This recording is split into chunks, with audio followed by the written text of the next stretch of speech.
দেড় সহস্রাধিক তাজা প্রাণ বাংলার রাজপথে লুটিয়ে পড়েছিল।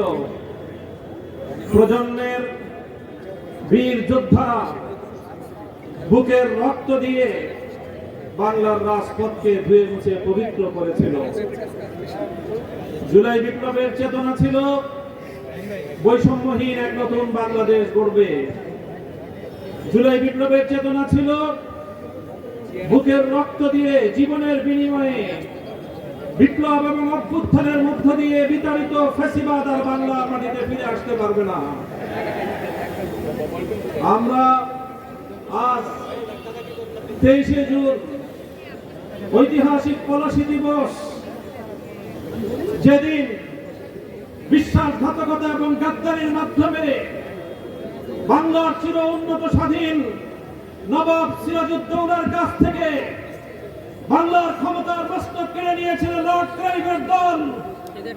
আজ এই ঐতিহাসিক দিবসে বিজয়নগরের প্রান্তে দাঁড়িয়ে আমরা বলতে চাই, যে রক্ত দিয়ে আমরা জুলাই বিপ্লব ঘটিয়েছি, যে রক্ত দিয়ে ফ্যাসিবাদকে বিতাড়িত করেছি, জীবন দিয়ে হলো বাংলা মাটিকে ফ্যাসিবাদ মুক্ত রাখবো ইনশাআল্লাহ। এটাই আজ আমাদের শপথ।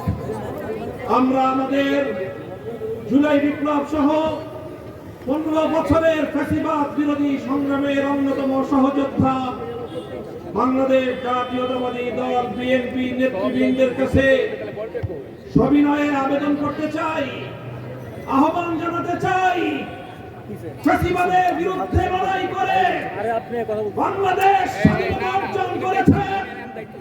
দ্বিতীয় প্রজাতন্ত্রের মাধ্যমে যে নতুন বাংলাদেশের যাত্রা শুরু হয়েছে, সেই বাংলাদেশের শহীদদের কাছে আমাদের কমিটমেন্ট হলে বিগত দিনের প্রতিটি খুন হত্যাকাণ্ডের বিচার করব।